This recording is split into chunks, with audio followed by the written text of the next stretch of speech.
Toutes et à tous.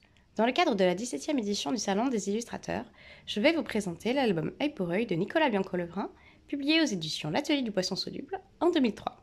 Dans cet album sans texte, Nicolas Biancolevrin met en scène une rencontre entre un loup et ce qui s'apparente être son alter ego loup, que nous pouvons différencier de par son apparence, son graphisme, type test de Rorschach. Comme le laisse présager le titre, ainsi que la position des deux loups sur cette couverture, la rencontre entre ces deux loups ne semble pas des plus cordiales.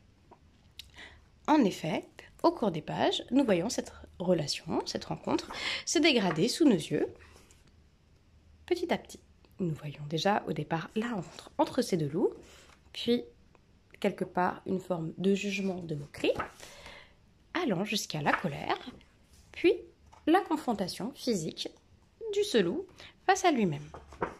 Cette confrontation va également amener une sorte de fusion qui, ici, va amener à une sorte d'image semblable à celle du test de Rorschach, bien qu'on puisse tout de même différencier les deux loups grâce à leur museau. Des suites de cette fusion, ces deux êtres vont défusionner, tomber, puis le principal loup va se lever et proposer à son alter ego de l'aider à se relever comme une sorte d'entraide ou de pardon.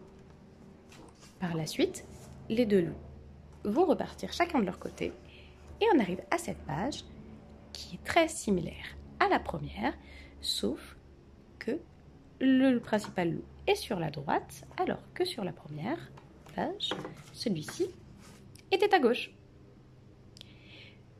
Personnellement, j'apprécie beaucoup cet album, que ce soit au niveau de son illustration, mais également dans sa construction, qui est pour moi semblable à celle d'un flipbook, une sorte de livre animé. De même, le fait que ce soit un album sans texte laisse au lecteur la possibilité d'imaginer le texte et d'interpréter lui-même cet album à sa manière. Si vous désirez découvrir cet album, celui-ci est disponible auprès des bibliothécaires du réseau du Val d'Hier Val de Seine.